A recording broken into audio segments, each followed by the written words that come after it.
Magandang araw po sa inyo, Sir Blair. Sana po ay palagi po kayong nasa mabuting kalagayan. At sana ay maging maganda po ang pasok sa inyo ng taong ito. Ang kwento pong aking ibabahagi ay hindi lang tungkol sa katatakutan, kundi sa isang mahalagang aral na sa tingin ko ay dapat po nating matutunan sa ating buhay. Marahil ay guilty ang iba sa atin na may mga tao tayong hinuhusgahan base lamang sa ating nakikita o naririnig. Nais ko sanang matutunan ng mga makikinig ng kwentong ito ang hindi magandang epekto ng panghuhusga natin sa ating kapwa, lalo na't wala tayong pruweba sa mga salitang ibinabato natin sa taong hinuhusgahan natin. Tawagin niyo na lamang po ako sa pangalang Claudio. At ito ang aking kwento. Isa akong albularyo sa maliit na baryo sa Antique. Ang kakayahan kong yun ay namana ko pa sa aking namayapang lola na noong araw ay kilalang albularya at mahusay gumamot sa mga taong kinukulam. Ngunit iba ako sa mga pangkaraniwang albularyo. Imbis na kagiliwan ako ng mga tao dahil sa aking panggagamot, ay kinakatakutan nila ako. Kinakatakutan ako sa negatibong paraan. Pinaghihinalaan kasi ako ng ilan na isa raw akong aswang. Nagsimula yon noong nagkaroon ng pagsalakay ng aswang sa aming baryo. Takot na takot lumabas ang mga tao sa kani-kanilang mga bahay tuwing gabi. Naisip ko na tugisin ng aswang kahit wala akong kaalaman sa ganong gawain. Isang gabi, naaktuhan ko ang aswang na nilalapa ang mga alagang baboy ni Kapitan Emong. Sinubukan kong labanan ang aswang at nagawa ko naman siyang itaboy. Ngunit sa kasamaang palad, naabutan ako ni Kapitan Emong na nasa tabi ng mga patay na baboy.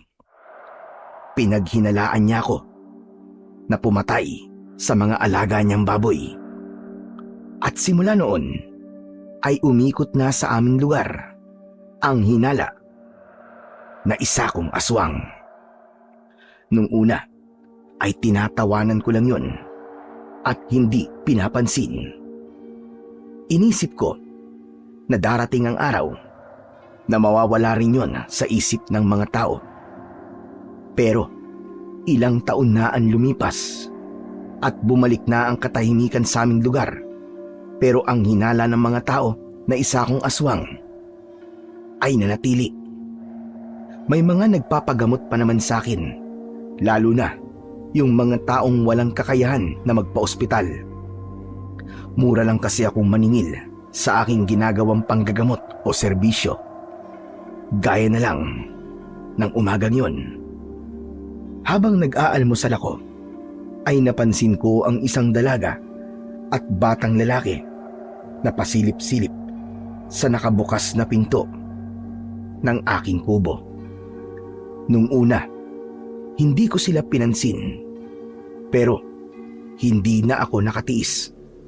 Kaya naman, inihinto ko muna ang aking pagkain at tumayo ako sa pintuan.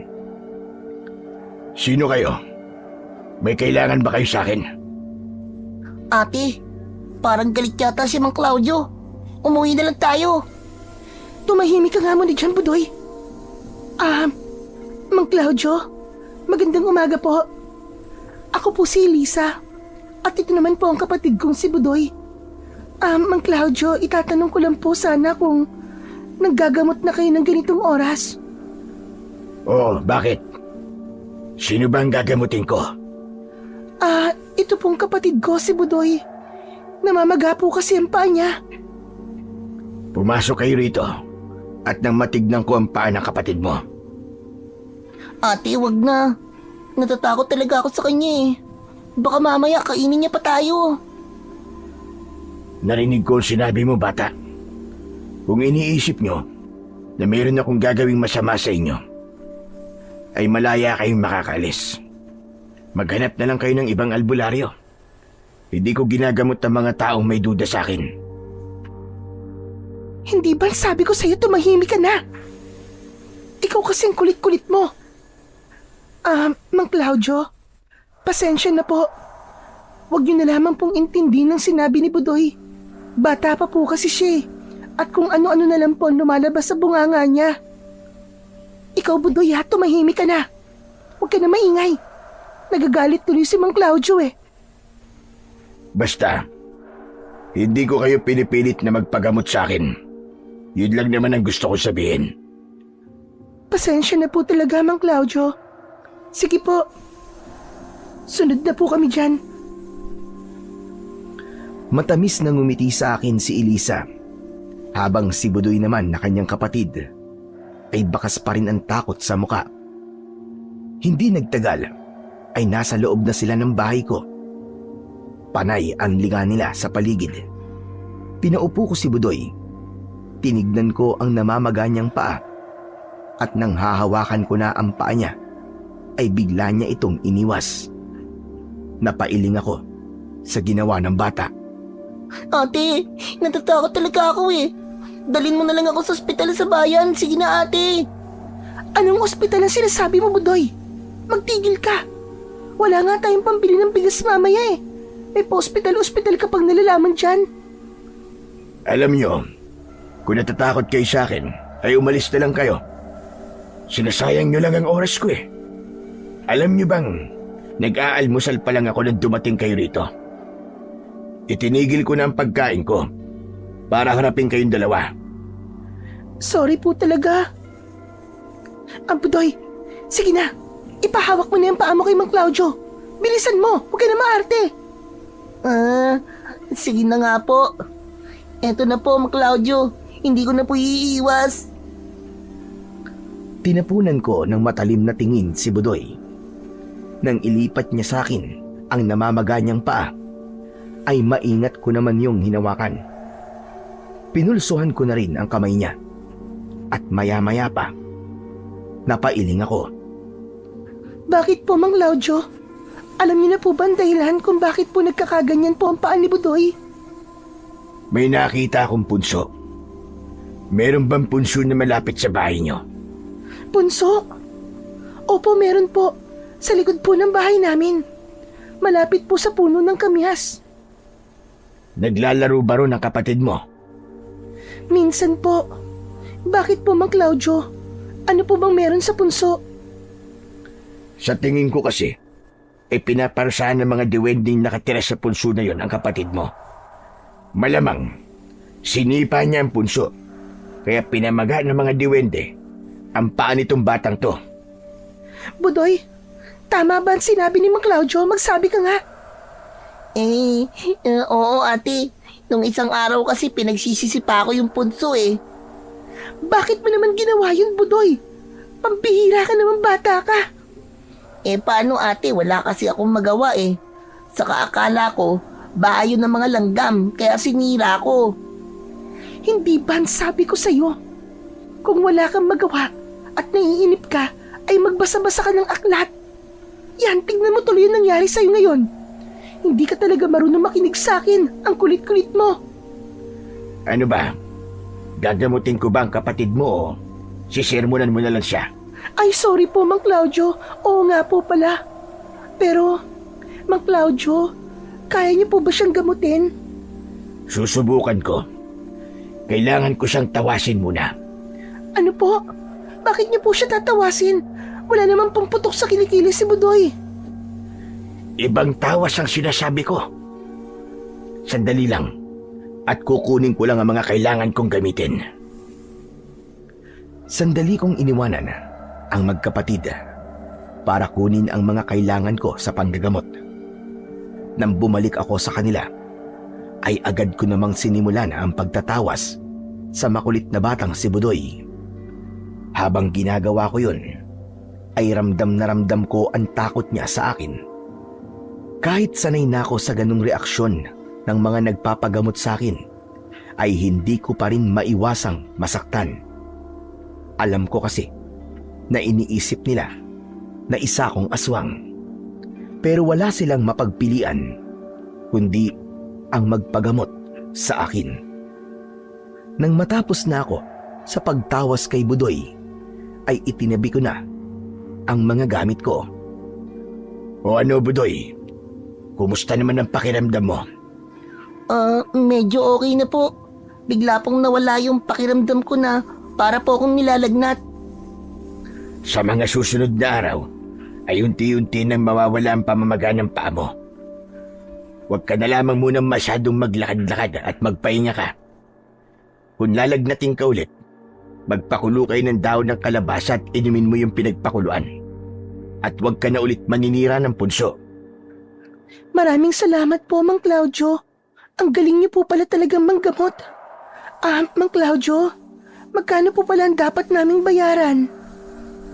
Kahit bigyan nyo na lamang ako ng 20 pesos. Ganun po ba? Budoy, mauna ka nang umuwi sa bahay. Susunod na lang ako. Sige po, ate. Medyo nagduda ko nang napansin kong tila may kakaiba sa tingin ng magkapatid. Pero pinalagpas ko yon. Nang nakaalis na si Budoy, ay ngumiti sa akin si Elisa. Mang Claudio, pwede po bang makainom ng tubig? Kanina pa po kasi ako nauuhaw eh. Ganun ba? Sandali lang at ikukuha kita ng tubig. Nagtungo ako sa aking maliit na kusina. Kumuha ako ng baso at kumuha na rin ako ng inuming tubig mula sa banga. Pagharap ko ay natigilan ako dahil wala na si Elisa sa loob ng aking bahay. Natanaw ko siya sa labas na mabilis na tumatakbo. Kaya naman pala iba ang tinginan nila kanina. Plano nilang wag magbayad sa akin at takasan ako. Bakit hindi na lang sila nagsabi na wala silang pambayad? Ay nako, ang mga kabataan nga naman. Napailing na lang ako at ininom ko ang tubig sa basong hawak ko na para dapat kay Elisa. Wala namang kasing problema sa akin kung walang pambayad ang magpapagamot sa akin. Basta magsabi lang sila. Pero hindi ako umasa na meron silang ibibigay na pera sa akin. Ganun pa man, inintindi ko na lang na baka hirap sa buhay sina Elisa at Budoy. Kaya nila yon nagawa. Sa araw din na yon, ay ibinalot ko na ang mga uling na aking ibibenta sa palengke.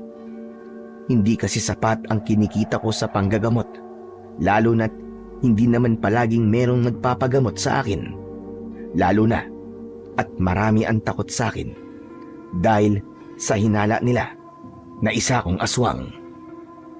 Matapos kong balutin sa mga plastik ang uling, ay dinala ko na yon sa palengke. Dahil wala kong binabayarang pwesto roon, ay sa labas lang ako umupo para magbenta. Kahit naman papano, ay merong bumili sa akin kahit nabakas sa mga mata nila ang takot. Sa totoo lang, kahit ilang taon na akong pinaghihinala ang aswang, ay may mga pagkakataon pa rin na nasasaktan ako sa maling paratang sa akin. Alam ko kasi sa sarili ko na wala akong ginagawang masama at hindi ako dapat katakutan. Ganun pa man, alam ko rin na wala akong magagawa para baguhin pa ang tingin ng mga tao sa akin. Makalipas ang ilang sandali, ay nakita ko si Kapitan Emong na paparating. Nasa likod niya ang 3 tanod. Nang nakita niya ako, ay huminto siya sa aking harapan. Oh, Claudio! Bakit dito ka sa labas ng palengke nagtitinda? Para namang hindi mo alam na wala akong pwesto sa loob. Oo nga pala, ane. Pero alam mo na ba, ang bagong ordinansa dito sa ating baryo, ipinagbabawal ng pagtitinda ng kahit na ano dito sa labas ng palengke. Napakatagal ko nang nagtitinda rito. Tapos ngayon nyo lang yan sinasabi sa akin. May ilan kasing mga nagtitinda na may pwesto sa palengke na nagrereklamo sa akin. Ang sabi nila naaagawan daw sila ng suki ng mga nagtitinda dito sa labas. Abay syempre mas papaboran ko yung may mga pwesto at nagbabayad, hindi ba? Saka para maging maayos na rin itong palengke natin. Kaya sana bukas ay hindi na kita makikita dyan. Kung gusto mong magtinda, kumuha ka ng pwesto at magbayad ka. Kapitan, alam mong wala akong pambayad sa pwesto dyan sa palengke. Abay hindi ko na problema yan. Pwede ka naman magtinda sa harapan ng bahay mo Ginawa mo ba ang patakaran na yan? Para pahirapan ako, Kapitan. Nagpapatawa ka ba? Hindi lahat ng desisyon ko ay tungkol sa'yo. Hindi mo ba narinig at sinabi ko? May mga nagre-reklamo. Kaya kailangan kong umaksyon. Saka, ano naman ang mapapala ko kung papahirapan kita? Sige nga, sabihin mo nga. Dahil iniisip mo na isa akong aswang. Hindi ba? Ikaw ang dahilan kung bakit kinakatakutan ako ng mga tao. Ikaw ang dahilan kung bakit iniisip nila na isa akong aswang. Ako ba talaga ang dahilan kung bakit ka kinakatakutan? Ikaw ang gumawa ng dahilan kung bakit iniisip kong aswang ka. Bakit, Kapitan? Sigurado ka ba na isa akong aswang? Alam ko nakita ko ng gabing yon, Claudio. Nakita kita na nakatayo sa tabi ng mga alaga kong baboy na pinatay mo. Nakita mo ba na pinatay ko ang mga baboy mo? Hindi ko nakita na pinatay mo sila. Pero alam kong ikaw may kagagawan nun. Sa kasimula ng paghinalaan ka ng mga tao, tumigil na rin ang pagpatay ng aswang. Bakit? Natakot ka na bang umatake kasi pinaghinalaan ka na namin? Hindi ko alam kung bakit hindi na umaatake ang aswang matapos ang gabing yun. Pero alam ko sa sarili ko, Kapitan, na hindi ako isang aswang. Ang totoo pa nga niyan, gabi-gabi akong lumalabas noon para tugisin ang aswang na sinasabi mo. Sa tingin mo ba maniniwala ako sa sinasabi mo na yan? Ano bang gusto mong isipin namin? Na hindi ka aswang at isa kang bayani, ganun ba? Hindi. Total magkausap na tayo ngayon. Ang gusto kong gawin mo ay bawiin mo lahat ng kasinungalingang ipinagkalat mo tungkol sa akin. Sabihin mo sa lahat na hindi ako isang aswang. Nasa tamang pag-iisip pa ako. Kaya walang dahilan para gawin ko yung sinasabi mo. At saka, bakit naman kita susundin, Aber? Kapag ginawa ko yan, ako mapapahiya sa mga tao. Sasabihin nila na wala akong isang salita. Basta, gawin mo na lang ang sinabi ko sa'yo. Bukas hindi ka na pwedeng magtinda rito. Nagkakaintindihan ba tayo? Tinignan ko lang ng matalim si Kapitan Emong at hindi ako nagsalita. Nakakaloko siyang ngumisi at saka siya naglakad papasok sa palengke kasama ang mga alipores niyang tanod. Mariin kong naikuyom ang aking mga kamay. Kahit nung hindi pa iniisip ng mga tao na isa akong aswang, ay mainit na talaga ang dugo ni Kapitan Emong sa akin. Noon kasi, ay maraming tao ang naghihimok sa akin na tumakbo bilang kapitan. Yun ay dahil marami ang humahanga sa akin bilang isang mahusay na albularyo sa aming baryo. Tatakbo nga sana ako noon, pero nangyari na yung nakita ako ni Kapitan Emong sa tabi ng mga alaga niyang baboy na pinatay ng aswang. Malakas ang kutob ko na pinakalat ni Kapitan Emong na isa akong aswang upang katakutan ako ng mga tao kasi nang dahil doon ay hindi na ako tumuloy sa pagkandidato bilang kapitan. Nang maubos na ang paninda kong uling, ay nagsimula na akong maglakad pauwi sa bahay. Malungkot ako dahil yun na ang huling araw na makakapagtinda ko sa labas ng palengke. Mas maganda kasi kung doon ako nagtitinda dahil marami ng tao. Kapag kasi sa harapan ng bahay ko ako magtitinda, ay malabong maubos ang mga uling ko. Pero wala na akong magagawa dahil kailangan kong sumunod sa bagong patakaran sa aming baryo. Sigurado ako na kapag hindi ko yun sinunod, ay may panibago na namang masamang bagay na ipapakalat si Kapitan Emong tungkol sa akin.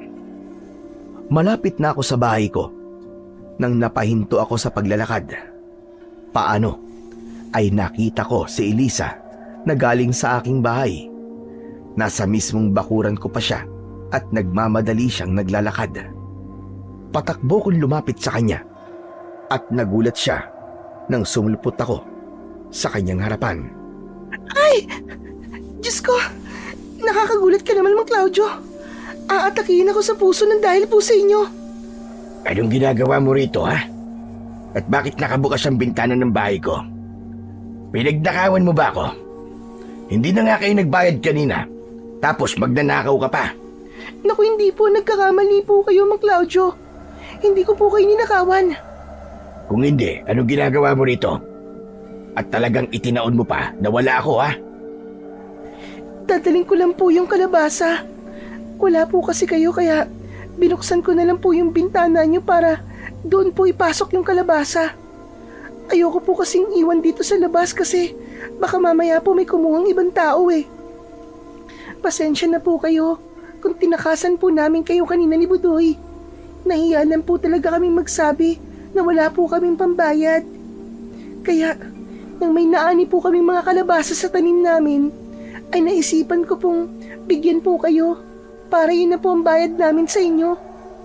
Sana po ay ayos lang po sa inyong kalabasa. Nagsasabi ka ba ng totoo? O nagsisinungaling ka lang para hindi ko isipin na kaya ka nandito ngayon ay may ginawa kang hindi maganda? Kahit pumasok pa po kayo ngayon sa bahay nyo, nandun po yung 2 kalabasa na ibinigay ko po sa inyo. O sige, naniniwala na ako sa mga sinasabi mo. Pero sa susunod, Iya, kung wala kayong pambayad kapag nagpapagamot kayo sa akin, ay magsabi lang kayo. Wala namang problema sa akin kung hindi kayo magbabayad. Dahil ang prioridad ko ay ang makatulong sa mga taong walang panggastos sa ospital. Hindi yung papaasahin niyo ako na magbabayad kayo. Tapos hindi naman pala. Pasensya na po talaga kayo, Mang Claudio. Nangangako po ako na hindi na po namin uulitin yun ni Budoy. Dapat lang na huwag niyo nang ulitin ng ganun. Hindi lang sa akin, kundi pati na rin sa ibang tao. Panlulokong tawag doon. O sige na, makakaalis ka na. At salamat sa mga kalabasa. Maraming salamat din po, Mang Claudio. Alis na po ako. Nag-aalangang ngumiti si Elisa. At saka siya, nagmamadaling umalis. Pagpasok ko naman sa bahay, ay doon nakita ko nga ang 2 kalabasa na malapit sa may bintana. Doon ko napatunayan na nagsasabi talaga ng totoo si Elisa. Sa edad kong 40 ay wala pa rin akong asawa. Matagal nang patay ang aking mga magulang, habang ang nag-iisa kong kapatid naman ay nakatira sa malayong lugar at may sarili ng pamilya. Kaya naman, masasabi ko na mag-isa lang ako sa buhay. Noon ay meron akong nobya, pero dahil sa maring paratang sa akin ni Kapitan Emong, ay nakipaghiwalay siya sa akin. Makalipas ang ilang buwan, ay nabalitaan ko na nagpakasal na siya sa ibang lalaki at lumipat na sa ibang lugar. May mga pagkakataon, lalo na bago ako matulog, na kini-question ko ang Diyos. Alam ko na lahat ng nangyayari sa buhay ng tao ay merong dahilan, pero hindi ko pa rin mapigilang tanungin ang Diyos kung bakit kailangan masira ang imahe ko sa mga tao. Wala akong natatandaan na may inargabyado kong tao sa amin o may ginawa akong masama para maranasan ko ang ganoong paghihirap. Ganun pa man, mas lalo kong pinatatag ang aking paniniwala na darating ang panahon na malalaman ko rin ang sagot kung bakit kailangan kong pagdaanan ang lahat ng hindi magagandang nangyayari sa buhay ko.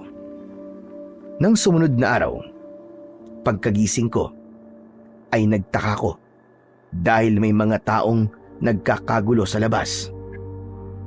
Sumilip ako sa bintana at nakita ko ang mga taong nagkukumpulan sa harapan ng bahay na nasa tapat ng bahay ko. Maya-maya pa ay dumating si Kapitan Emong. Nagkaroon ako ng kagustuhan na malaman kung anong nangyayari. Kaya lumabas ako. Pumunta ko sa mga tao at bahagya akong napaatras nang tumingin silang lahat sa akin. May ibang tila na takot pa at lumayo. Habang ang iba naman ay para bang inuusig ako gamit ang kanilang mga mata. Nang nahawi ang mga tao, ay doon ko nakita ang bangkay ng isang matandang lalaki. Halos masuka ko sa itsura nito. Wakwak ang tiyan niya at nakalabas ang halos lahat ng kanyang lamang loob. Aswang lamang ang makakagawa ng ganitong karumal-dumal na pagpatay. Malinaw na meron na namang aswang dito sa ating lugar. Matapos yung sabihin ni Kapitan Emong, ay bigla siyang tumingin ng diretso sa akin. Matalim yun. Kahit hindi siya nagsasalita, ay ramdam ko na ako ang pinaghihinalaan niyang pumatay sa matandang lalaki. Maging ang mga taong naroroon ay alam kong ganun din ang iniisip. Kaya naman, umalis na lang ako at bumalik sa bahay ko. Habang inaayos ko ang mga paninda kong uling sa harapan ng aking bahay, ay hindi pa rin nawala sa isip ko ang kalunos-lunos na pagpatay sa matandang lalaki. Naniniwala ako sa sinabi ni Kapitan Emong na aswang ang may kagagawa nun. Nabahala ako dahil alam ko na ako ang pinagbibintangan ng mga tao kahit wala naman akong ginagawang masama. Naging matumal ang benta ko sa uling. Iilan lamang ang bumili sa akin. Alam ko na mas naging mahina ang benta ko dahil iniisip nga ng mga tao na ako ang pumatay doon sa matandang lalaki. Nang papalubog na ang araw, ay nagdesisyon na akong magligpit na. Habang nagliligpit ako, ay dumating si Budoy na may dalang isang plastik ng ampalaya. Magandang hapon po, Mang Claudio. May dala po pala ako sa inyong ampalaya. O Budoy, ikaw pala yan. Para saan yan? Ang sabi po kasi ni ate, ibigay ko daw po sa inyo. Bayad pa rin ba yan sa panggagamot sa'yo? Alam mo Budoy, tama na.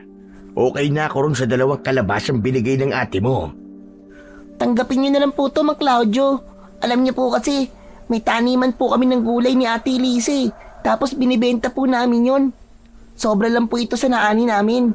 Kaysa mabulok po, mas mabuti po na ibigay na lang po namin sa inyo. Ay oo nga pala. Salamat po. Kasi po, hindi na po namamagaan pa ako.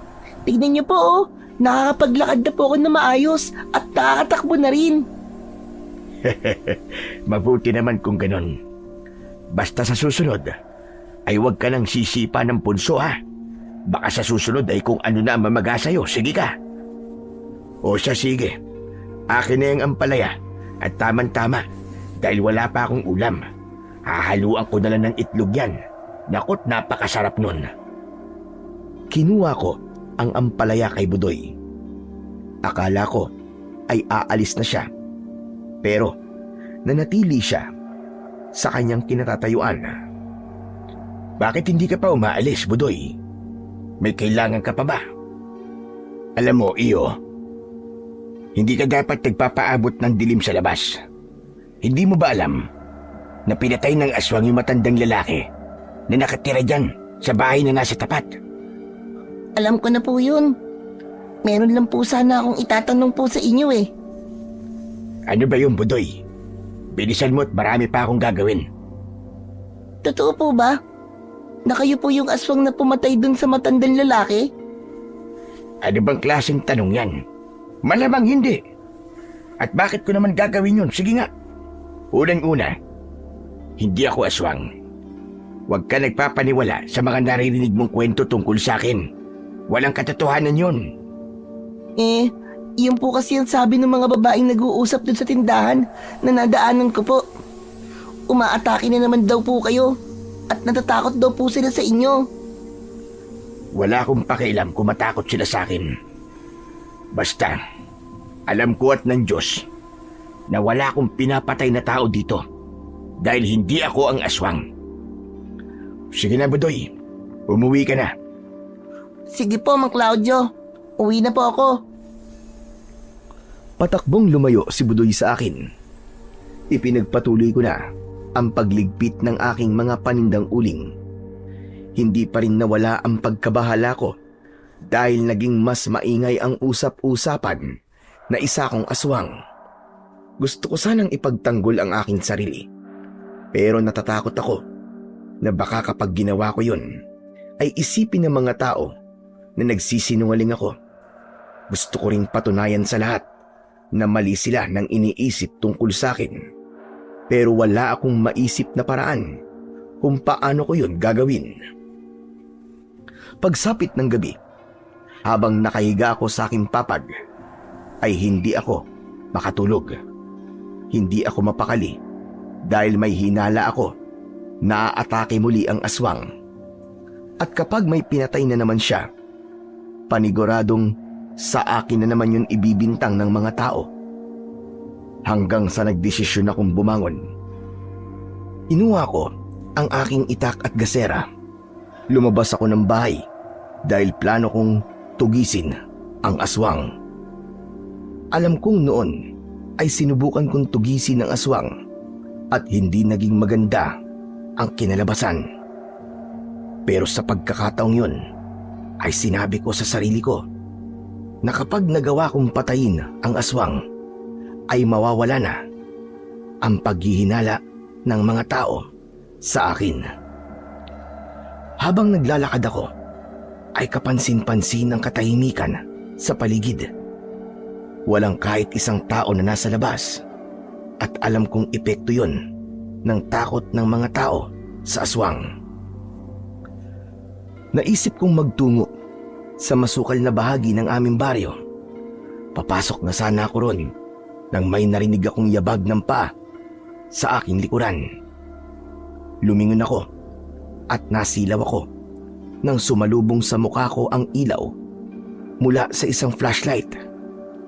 Hanggang sa nakita ko si Kapitan Emong na papalapit sa akin. Anong ginagawa mo rito ng ganitong oras?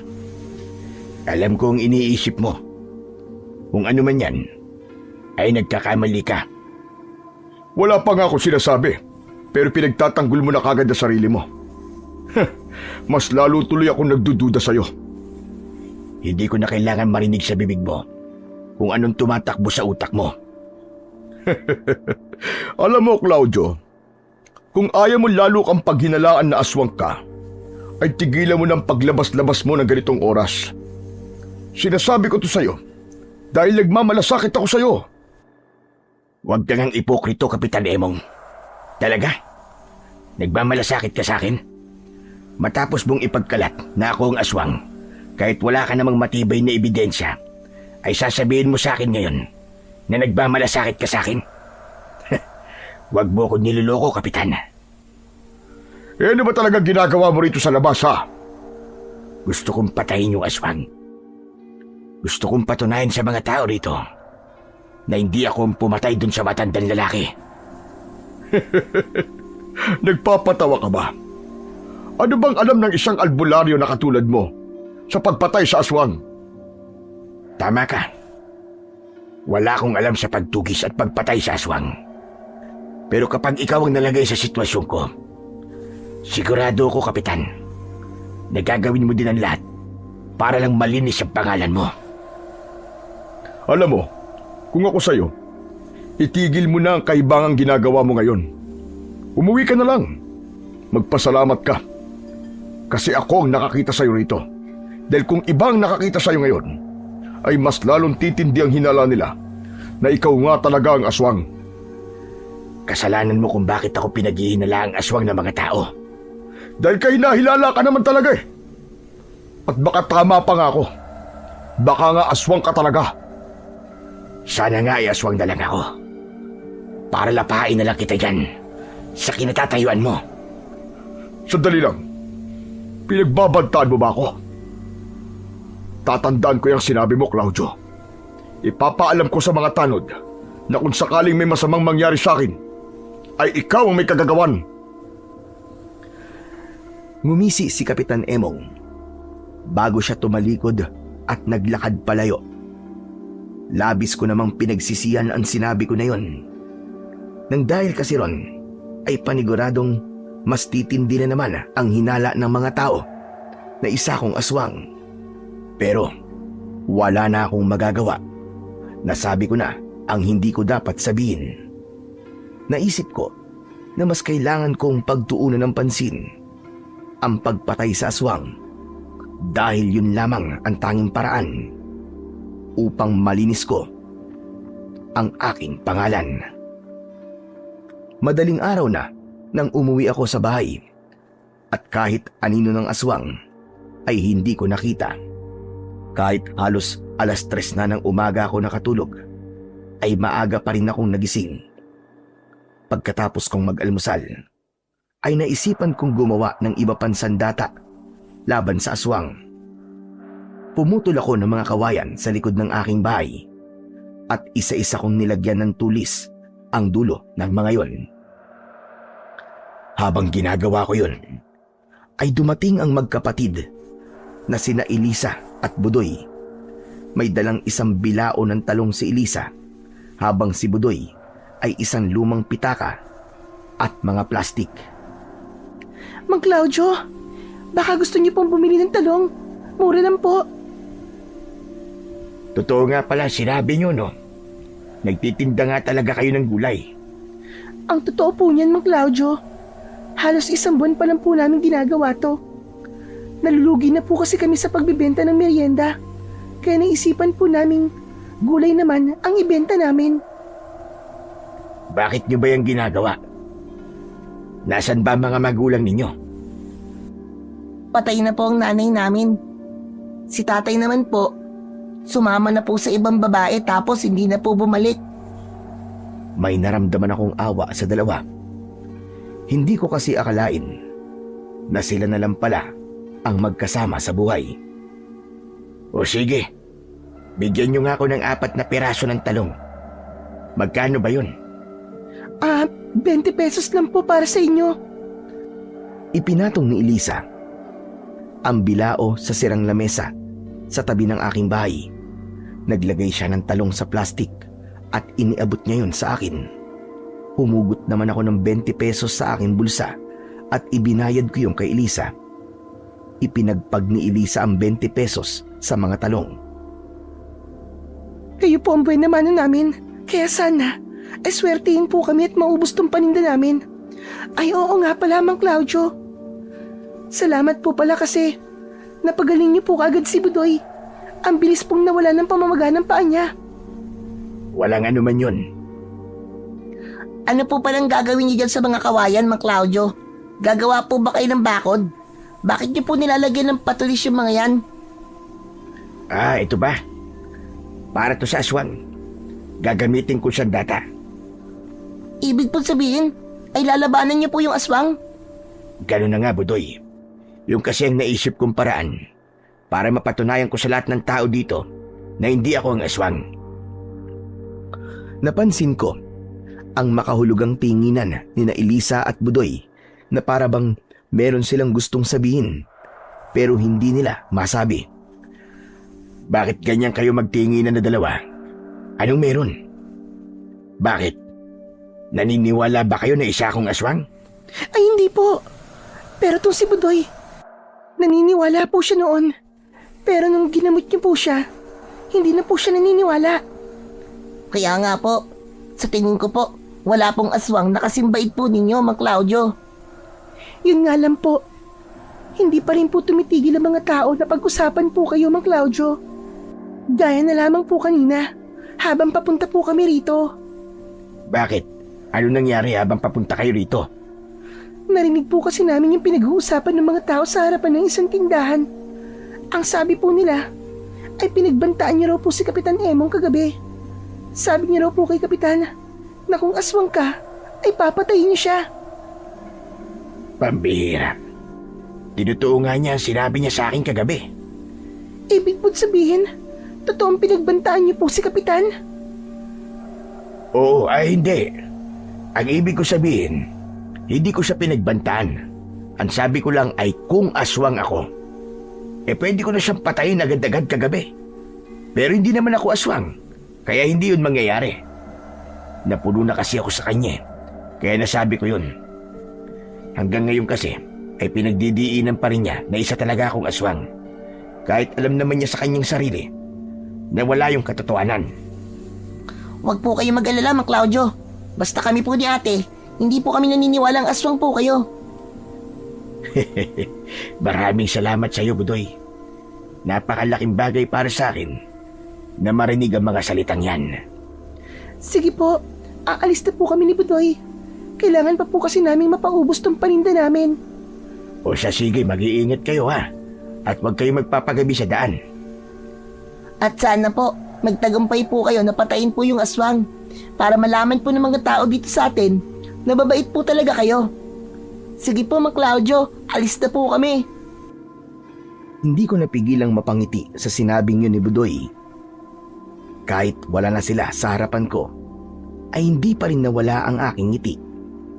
Bahagya pa akong naluwa dahil hindi ko na maalala kung kailan ako ngumiti ng ganun. Noon lang ulit gumaan ang aking pakiramdam. Doon ko napatunayan na napakahalaga na merong kahit kakaunting taong naniniwala sa iyo. At nang dahil sa magkapatid na yon, ay mas lalong lumakas ang aking loob na patunayan sa lahat na wala silang dahilan para katakutan ako. Nang mga sumunod na gabi ay nagpatuloy ako sa pagroronda sa aming lugar. Patuloy akong umasa na magkakaharap kami ng aswang at nangako ako sa sarili ko na kapag nangyari yon ay hindi ko sasayangin ang pagkakataon na patayin siya.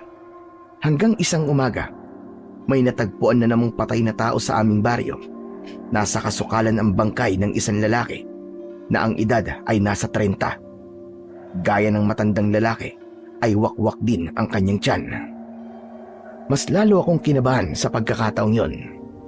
Alam ko kasi na ako na naman ang paghihinalaan ng mga tao.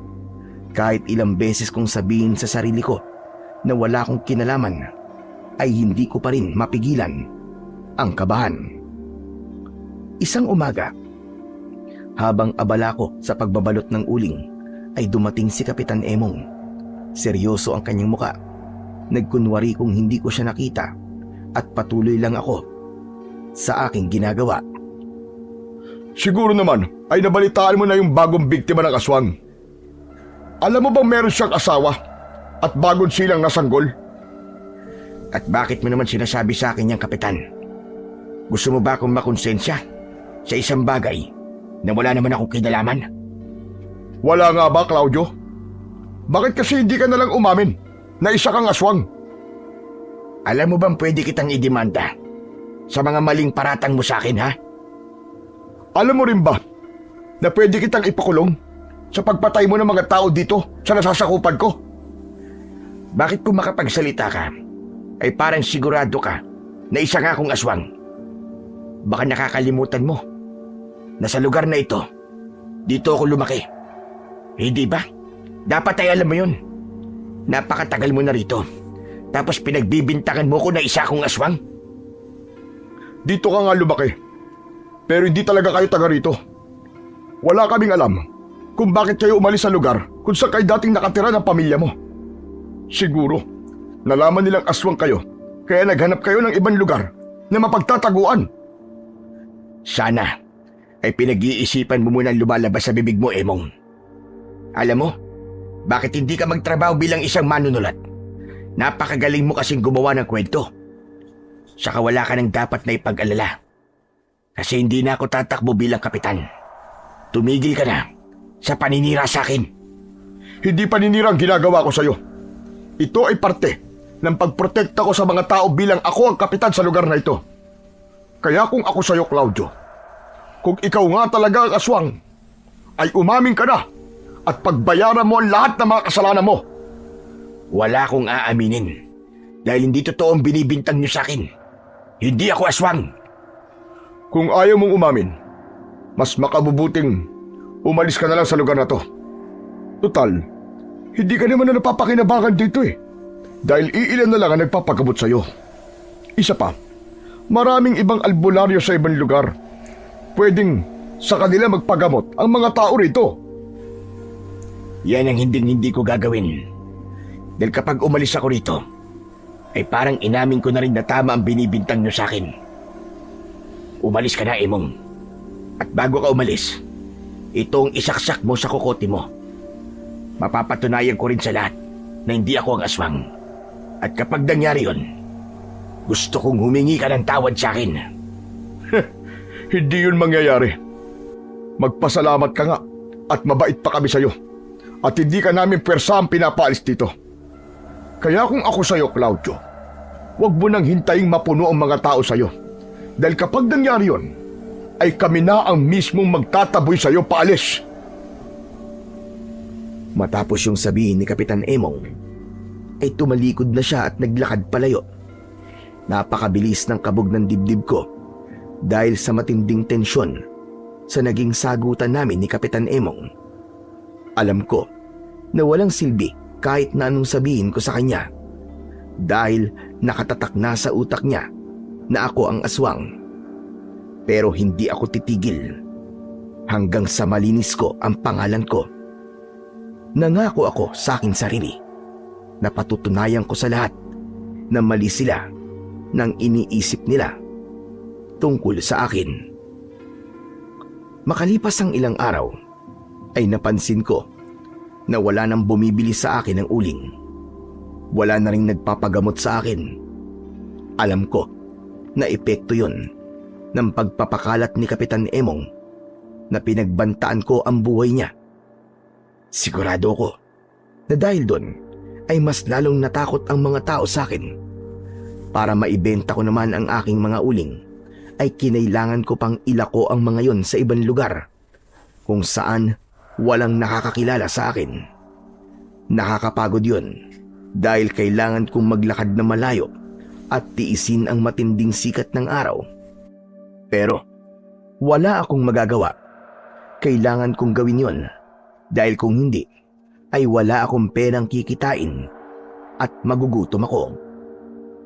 Isang umaga, maaga ako nagising. Agad akong kumain ng almusal at pagkatapos ay umalis na ako ng bahay para magbenta ng uling. Nang napadaan ako sa plaza, ay nagtaka ako dahil napakaraming tao ang naroon.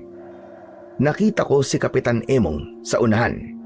Hindi nagtagal ay lumapit sa akin sina Elisa at Budoy. Saan po ang punta niyo, Mang Claudio? Sa kabilang baryo.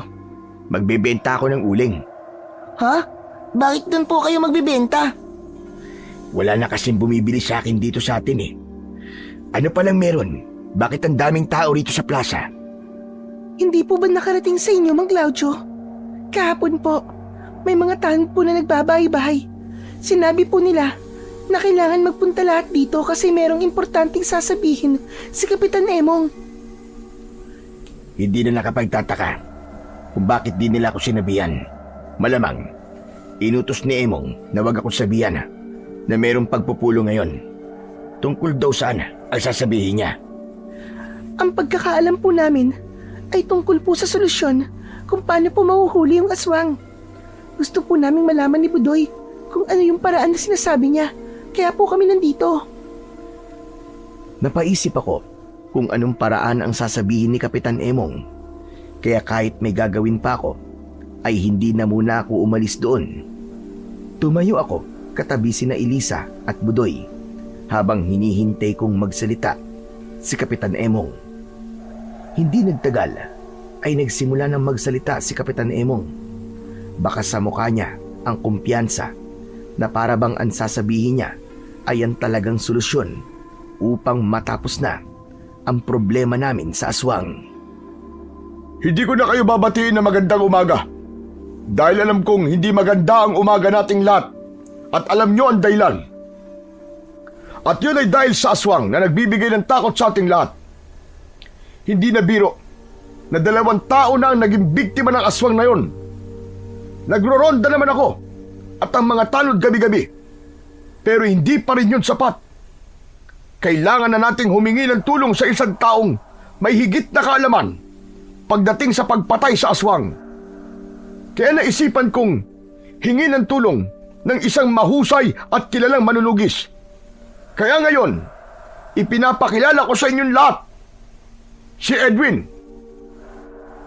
Nagpalakpakan ng mga tao nang tumabi kay Kapitan Emong ang isang matangkad na lalaki na may matipunong pangangatawan.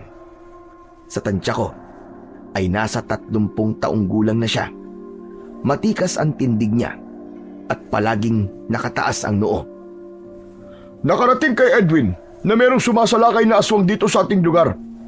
Kaya siya nagpunta rito. Siya ang tutugis at papatay sa aswang na kinatatakutan nating lahat.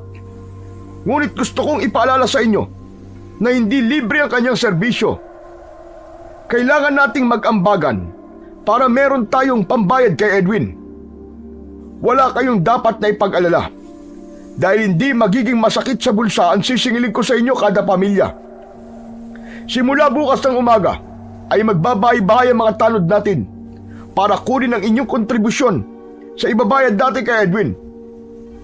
Alam kong may iba sa inyo na nagtatanong kung bakit kailangan bayaran si Edwin. Tandaan natin, hindi po birong tumugis ng isang aswang. Buhay ni Edwin ang nakasalalay dito. Kaya dapat lang na makatanggap siya ng kapalit o bayad.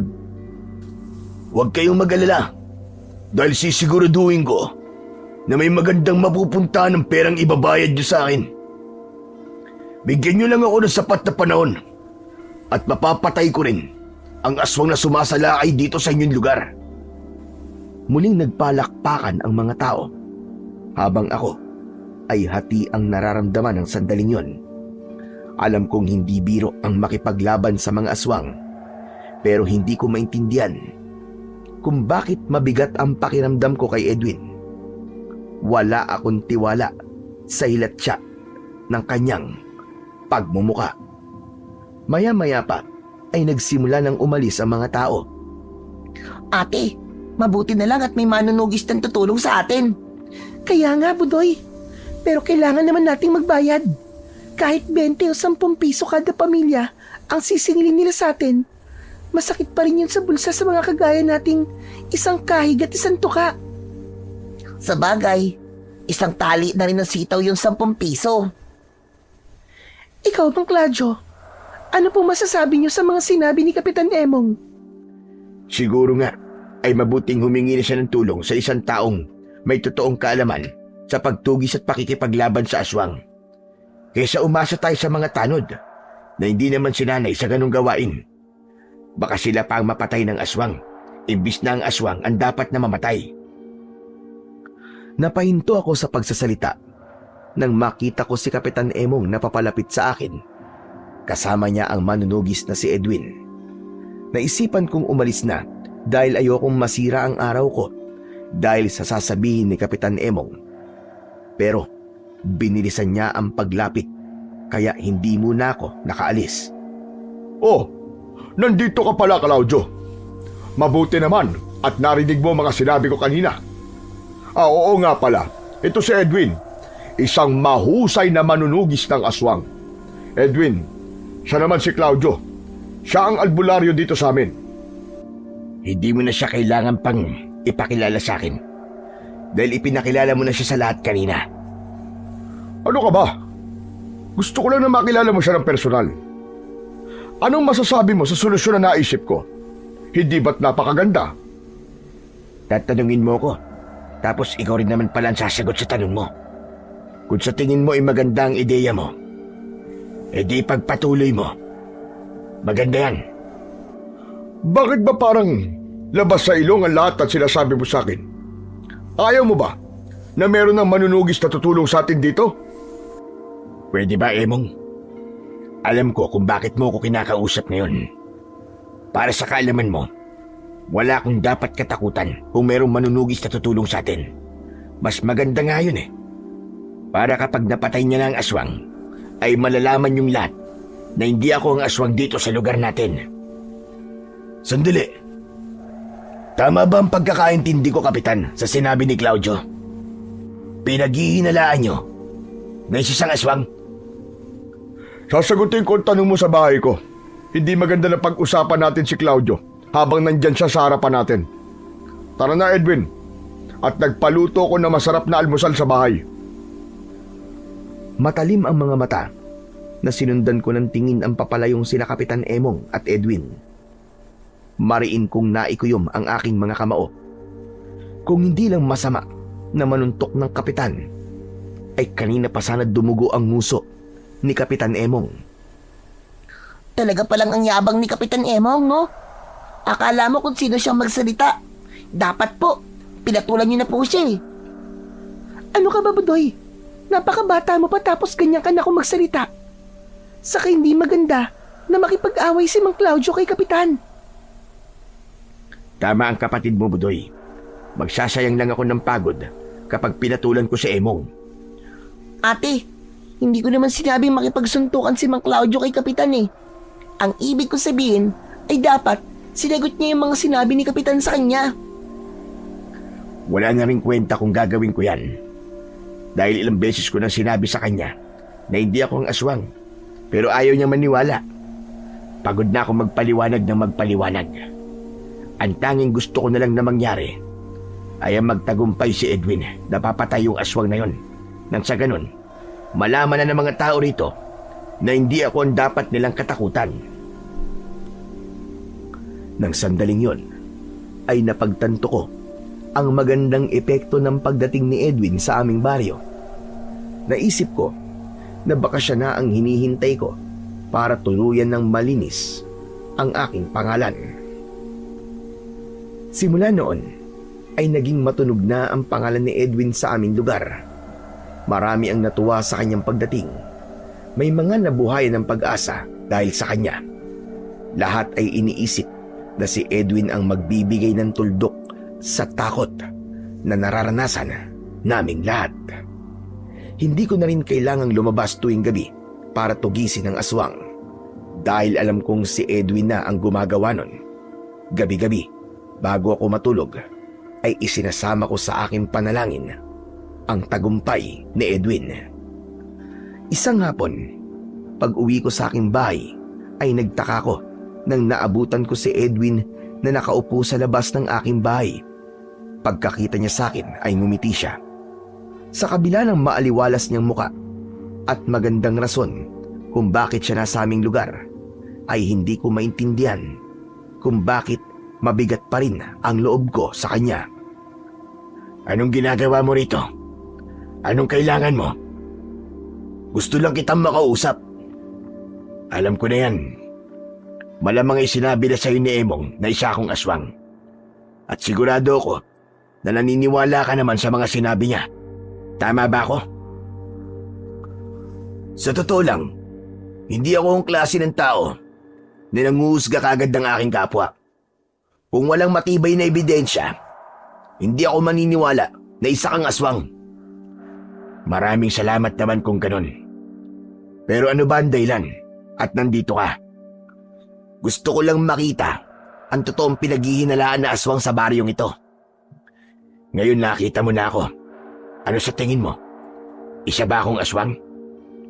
Wala akong kakayahan na malaman kung aswang ang isang tao o hindi. Kaya hindi ko masasagot ang tanong mo. Wala akong ganong kakayahan dahil wala akong ginagamit na agimat o anting-anting. Ang tanging alam ko lang ay ang makipaglaban at pumatay ng aswang. Naiintindihan ko, Edwin. Pero sana ay magtagumpay ka sa pagpatay sa aswang na yon. Kapag nagawa mo kasi yon, ay malalaman ng mga tao rito na hindi ako ang aswang at malilinis ng tuluyan ang pangalan ko. Huwag ka mag-alala dahil yun naman talaga ang gagawin ko eh. At yun ang dahilan ko kung bakit ako nandito. Pero gaya na sinabi ko kanina, wala akong kakayahan na malaman kung isang aswang o hindi ang isang tao. Kaya hindi ako sigurado kung nagsasabi ka ba talaga ng totoo. Anong ibig mong sabihin? Hindi pa ba malinaw sa'yo, Mang Claudio? Hindi ko alam kung isa kang kalaban o kakampi. Pinuntahan talaga kita para sabihin sa'yo na kung ikaw ang aswang, ay mag-iingat ka sa akin.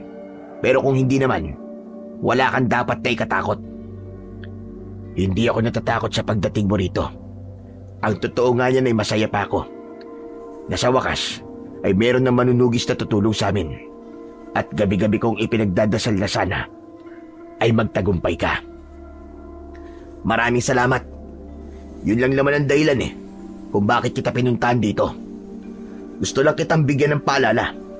Uulitin ko, kung hindi ikaw ang aswang, wala kang dapat na ikatakot. Matapos yun, ay umalis na si Edwin. Kahit nakausap ko na siya at alam kong maganda ang hangarin niya kung bakit siya nasa lugar namin, ay hindi pa rin nawala ang pakiramdam ko na parang meron siyang tinatago. Kinagabihan, sa hindi malamang dahilan, ay hindi ko magawang makatulog. Kahit na anong gawin kong pwesto sa pagkakahiga sa aking papag, ay nananatiling dilat ang aking mga mata. Hanggang sa bigla kong kinabahan na para bang may hindi magandang mangyayari. Bumangon ako at nagdesisyon akong lumabas habang dala ang aking itak. Naisip ko na wala naman sigurong masama kung tutulungan ko si Edwin na tugisin yung aswang. Baka kaya rin hindi ako makatulog ay dahil alam kong maaaring umatake ang aswang sa kung sino man. May kakaibang dalang kilabot sa akin ang gabing yon. Panay ang lingon ko sa likod dahil pakiramdam ko na merong sumusunod sa akin. Pero sa tuwing lumilingon ako, ay wala naman akong nakikitang kahinahinala. Hanggang sa may narinig akong malakas na sigaw ng isang bata na humihingi ng tulong. Hindi ako maaaring magkamali. Kilala ko ang boses ng batang yon. Walang iba kundi si Budoy. Dahil alam ko kung saan sila nakatira ni Elisa, ay mabilis akong tumakbo papunta sa bahay nila. Nakabukas ang pinto ng kubo ni Budoy. Mula sa loob ay dinig ko ang pagsigaw ni Budoy. Nang pumasok ako roon, ay nagimbal ako sa akin nakita. Nasa isang sulok si Budoy habang umiiyak. Si Elisa naman ay nakahiga sa sahig at nasa ibabaw niya ang aswang. Nakabaon ang matutulis na ngipin ng aswang sa braso ni Elisa. Walang pagdadalawang isip na sinugod ko ang aswang, pero bago ko pa siya mataga gamit ang itak, ay mabilis siyang tumayo. Malakas niya akong itinulak at nang natumba ko, ay tumakbo siya palabas ng bahay. Dahil sugatan si Elisa, ay mas inuna ko siya kesa habulin ng aswang. Lalapitan ko sana si Elisa, pero biglang dumating si Edwin at Kapitan Emong. Sinasabi ko na nga ba, ikaw ang aswang! Hindi ka na naawa sa dalawang yan at talagang bibiktimahin mo pa sila! Ano ba sinasabi mo? Hindi ako ang aswang! Hindi mo kami maluloko. Narinig namin ang pagsigaw ni Budoy rito at pagdating namin ay nandito ka. Malamang nagbagong anyo ka kagad. Pero hindi mo kami malilinlang. Edwin, sige na! Hulihin mo ang aswang na yan! Sandali lang po. Hindi po si Mang Claudio ang aswang. Oo nga po. Tumakas po yung totoong aswang. Kung hindi po dumating si Mang Claudio, baka patay na po kami ng kapatid ko. Sa tingin ko, may kakayahan si Claudio na lasunin ang isip ng mga tao. Hindi yan totoo. Talagang dinidiin niyo ako sa isang bagay na hindi naman totoo. Manahimik ka na lang. Kaya pala kakaiba ang pakiramdam ko nung nakausap kita. Ang dapat sa mga salot na aswang na kagaya mo ay pinapatay. Hindi. Huwag mo muna siyang papatayin. Ang gusto ko ay hulihin mo siya ng buhay. Kailangan makita ng mga tao kung sino ang aswang. Mga walang hiya kayo. Pinagkakaisahan niyo ako. Biglang sumugod si Edwin sa akin. Hahawakan niya sana ako, pero dahil sa kagustuhan kong pigilan ang balak nila sa akin, ay iwinasiwas ko ang aking itak. Nagawa kong sugatan ng mababaw ang kamay ni Edwin Maging ako ay nagulat sa aking nagawa. Ngayon mo sabihin hindi ka aswang. Kitang-kita ko na sinaktan mo si Edwin. Hindi ko yung sinasadya. Talagang nagagawa mo pa magdahilan, hayop ka. Huliin mo ang aswang na yan, Edwin. Huwag mong hahayaan na makatakas siya. Nang dahil sa labis kong pagkagulat, ay hindi ko na nagawang makalaban. Nang malakas na inihampas ni Edwin ang puluhan ng itak sa aking ulo.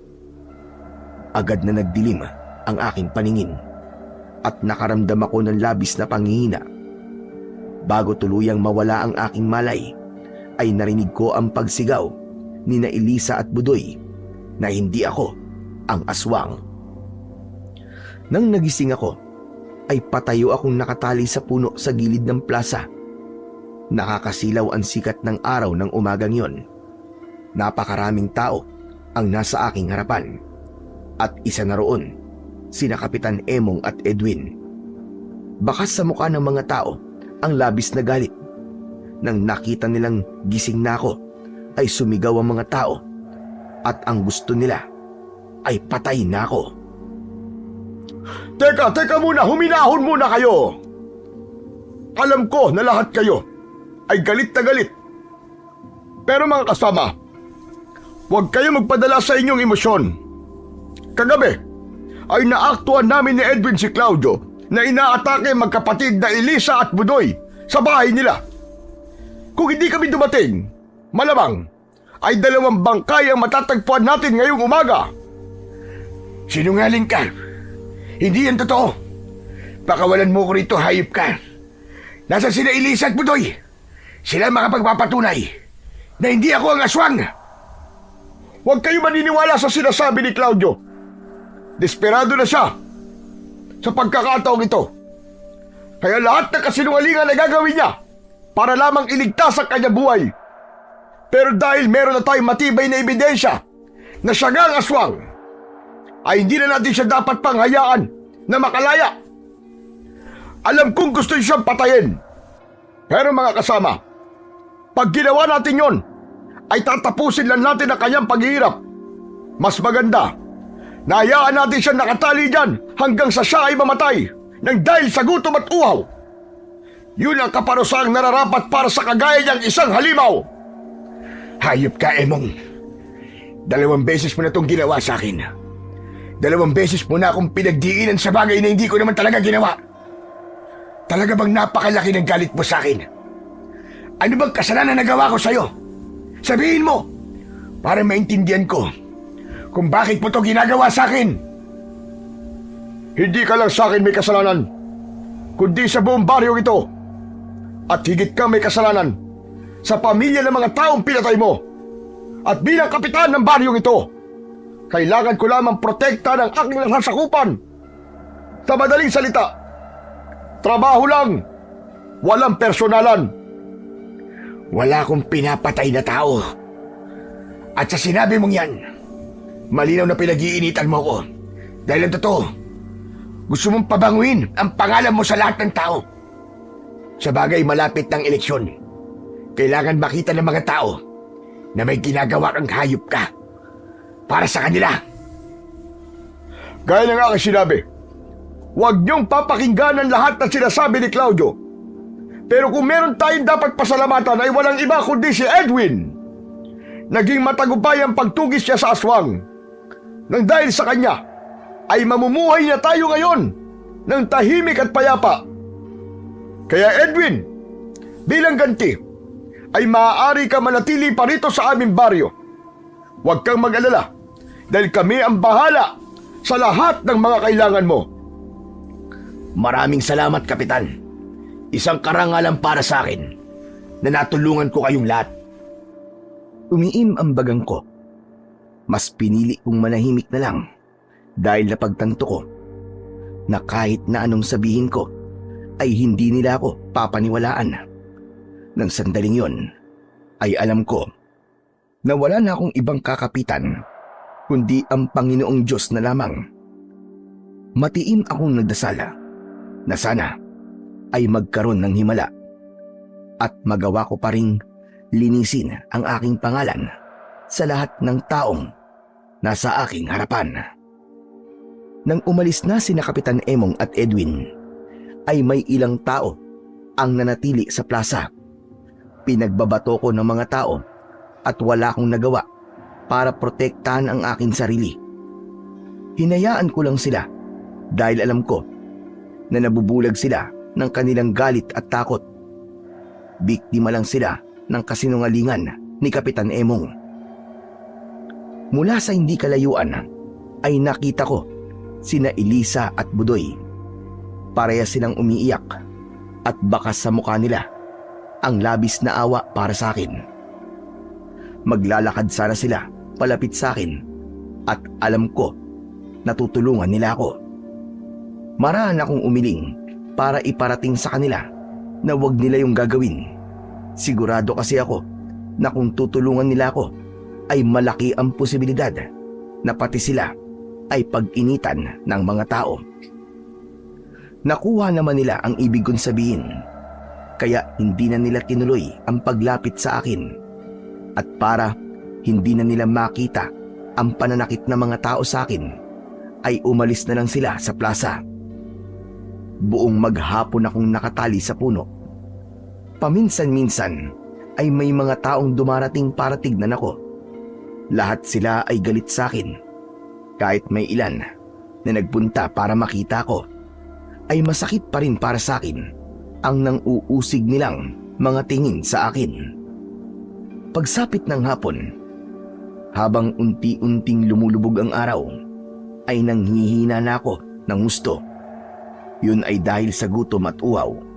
Dagdag pa na kanina pa ako nakatayo at hindi makagalaw. Ngunit laking gulat ko nang biglang dumating sina Elisa at Budoy. May dala silang tinapay at isang baso ng tubig. Anong ginagawa niyo rito? Papakainin ka po namin. Alam po kasi namin na kanina pa po kayo hindi kumakain. Umalis na kayo dito, Budoy. Baka kapag may nakakita sa inyo, ay kung ano pa ang isipin nila. Ayos lang po, Mang Claudio. Ang kailangan po ay makakain kayo. Huwag po kayong mag-alala kasi kakausapin po namin si Kapitan. Sasabihin namin sa kanya na hindi po kayo ang aswang. Dahil ang totoo ay iniligtas niyo pa nga po kami. Huwag niyo nang gawin yan. Dahil baka mapahamak lamang kayo. Magsasayang lang kayo ng oras. Dahil hindi niya kayo paniniwalaan. Wala siyang ibang gusto, kundi ang patuloy na isipin ng lahat na isa akong aswang.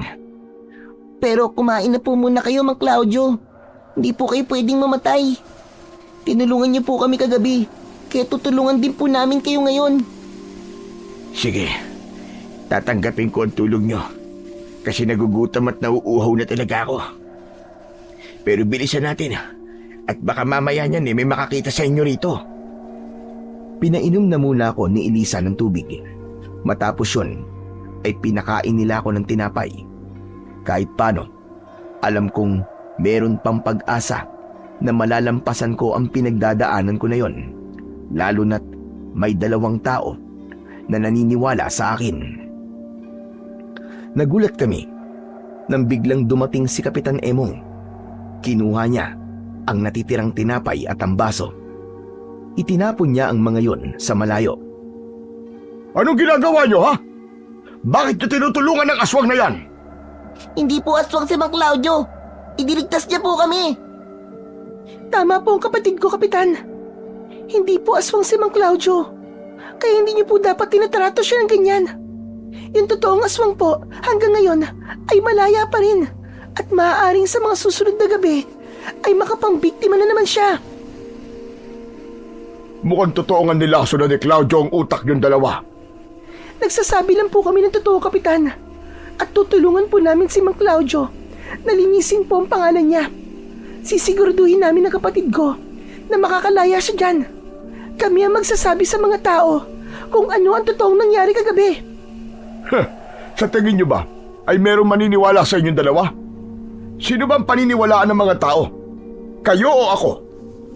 Kaya kung ayaw niyo madamay sa nangyayari ngayon, sa pesteng aswang na yan, itikom niyo ang mga bibig niyo. Manahimik kayo! Huwag mo silang gagalawin, Emong. Kapag ginawa mo yan, gagawin ko ang lahat para makawala rito. At papatayin talaga kita.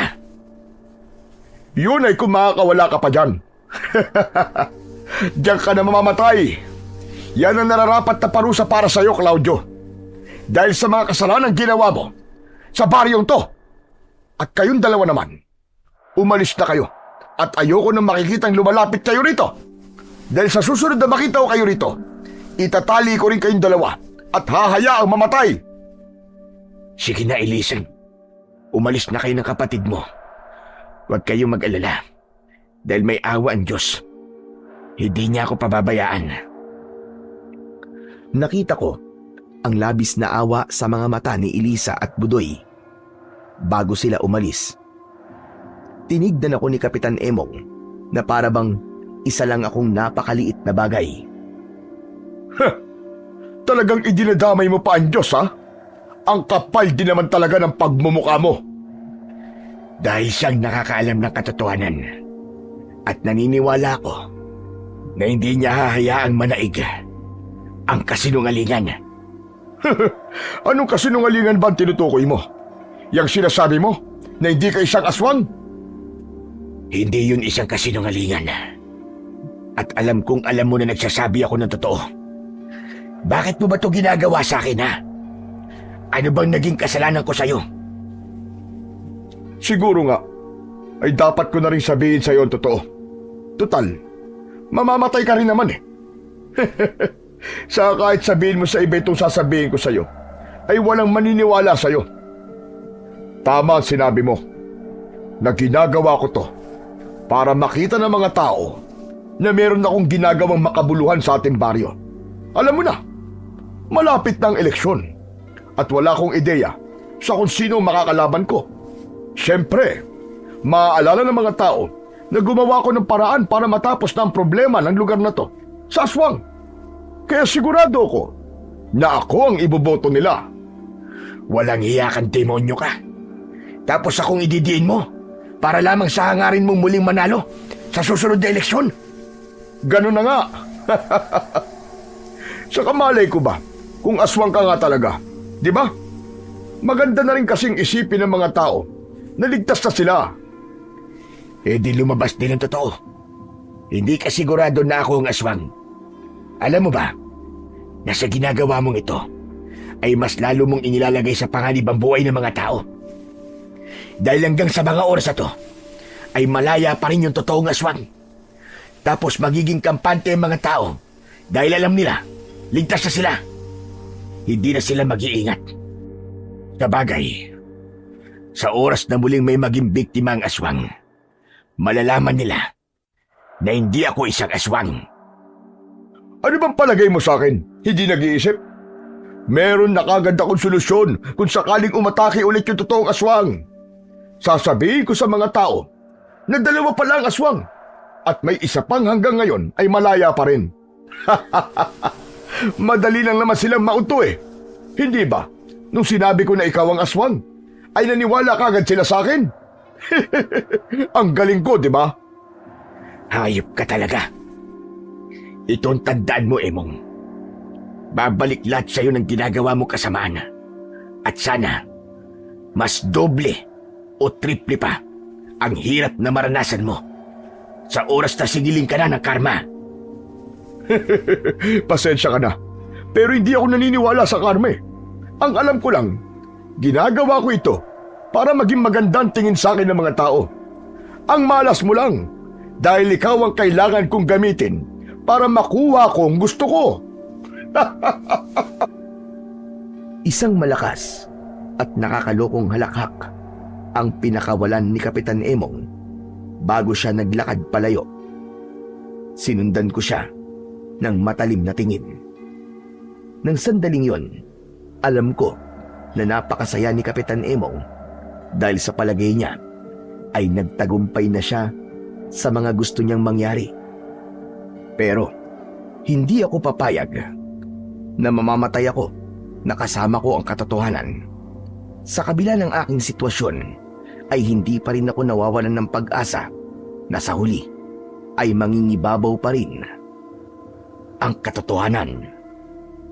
Sa mga lumipas na araw, ay mas lalo kong naramdaman ang panghihina ng aking katawan. Pero hindi ko inalis sa puso ko ang pag-asa dahil yun na lang ang meron ako. Naniniwala ako na gagawa at gagawa ng paraan ang Panginoong Diyos upang malaman ng lahat ang buong katotohanan. Patuloy pa rin ang pagpunta ng mga tao sa akin. Merong minumura ko at may ilan na binabato ko ng kung ano-ano. Lahat ng yun ay tinanggap ko kahit alam ko sa aking sarili na wala akong kasalanan. Pagsapit ng hapon ay muling dumating sina Elisa at Budoy. May dala na naman silang tinapay at tubig para sa akin. Dahil sa gutom at uhaw ko ay tinanggap ko kagad ang mga yon. Naisip ko kasi na kailangan ko pang mabuhay at hindi ako maaaring mamatay sa ganung paraan. Kailangan nyo nang umalis kagad. At baka makita na naman kayo dito ni Emong. Hindi po kami natatakot sa kanya. Saka, hindi niya po kami mapipigilan ni ate. Natulungan po kayo. Maraming salamat sa inyong dalawa. Kung wala kayo, ay baka tuluyan na akong nawalan ng pag-asa. Alam niyo po ba na kahit sinasabi ni Kapitan na nahuli na nila ang totoong aswang, ay naniningil pa rin sila sa serbisyo ni Edwin. Kaya nga po, 50 pesos po ang sinisingin nila sa amin kada araw. Napakarami pong pamilya ang nakatira rito. Kaya malaki po ang perang nakukuha nila sa amin. Ang sabi po ni Kapitan ay baka raw po may mga aswang pa sumasalakay dito. Kaya gabi-gabi pa rin nagro-roda si Edwin. Talagang malaki ang posibilidad na may aswang pansasalakay sa mga susunod na gabi. Dahil malaya yung totoong aswang. Kaya kayong dalawa mag-iingat kayo palagi. Huwag na kayong lalabas kapag madilim na. At siguraduhin nyo na matibay ang kandado ng inyong pinto at bintana. Pero kayo po, paano po kayo rito? Nasa labas lang po kayo. Baka po bigla po kayong atakihin ng aswang. Hindi po kayo makakatakbo o makakalaban kasi nakatali po kayo. Isa pa nga yan sa pinoproblema ko eh. Lalakasan ko na lang siguro ang pagdadasal ko sa Panginoon Diyos na walang masamang mangyari sa akin. Sige na, umalis na kayo. At baka mamaya makita pa kayo uli rito ni Emong. Mapapagalitan na naman kayo nun. Nagpaalam na sa akin sina Elisa at Budoy. Bago sila umalis, gustuhin ko man na manatili sila roon ng mas matagal ay hindi naman maaari.